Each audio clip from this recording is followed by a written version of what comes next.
Hi friends, మేమైతే fresh అయిపోయి దర్శనానికి అయితే స్టార్ట్ అయిపోయాం. తిరుపతి వచ్చినప్పుడల్లా ఇలా నామం బొట్టు పెట్టించుకోవడం అంటే నాకు చాలా ఇష్టం. మేమైతే ఫ్రీ దర్శనానికి వెళ్తున్నాం. మాకైతే టోకెన్స్ దొరకలేదు.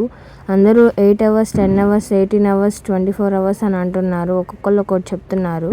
మాకు ఎన్ని అవర్స్ పట్టిందో ఈ వీడియో లాస్ట్ వరకు చూడండి, నేనైతే చెప్తాను. మమ్మల్ని అయితే వెయిటింగ్ హాల్ రూమ్లో పడేశారు. జనం చూడండి ఎంతమంది ఉన్నారు. ఈ జనం చూస్తుంటే ఎన్ని అవర్స్ పడుతుందా అని భయం వేస్తుంది. ఏం చేద్దామంటావు మరి? ఫైనల్లీ దర్శనం కంప్లీట్ చేసుకొని బయటకు అయితే వచ్చేసాం.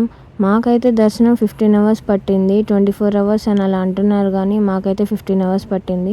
బయటకు వచ్చి చూశాక ఆ వ్యూ అయితే చాలా బాగుంది. ఆ కోనేరు చూడండి, ఆ వాటర్ ఎంత ప్యూర్గా ఉన్నాయో. వెయిటింగ్ అయితే 15 అవర్స్ చేసాం, కానీ దర్శనం అయితే మాకు చాలా బాగా జరిగింది. బయటకు వచ్చాక 15 అవర్స్ అసలు గుర్తే లేదు.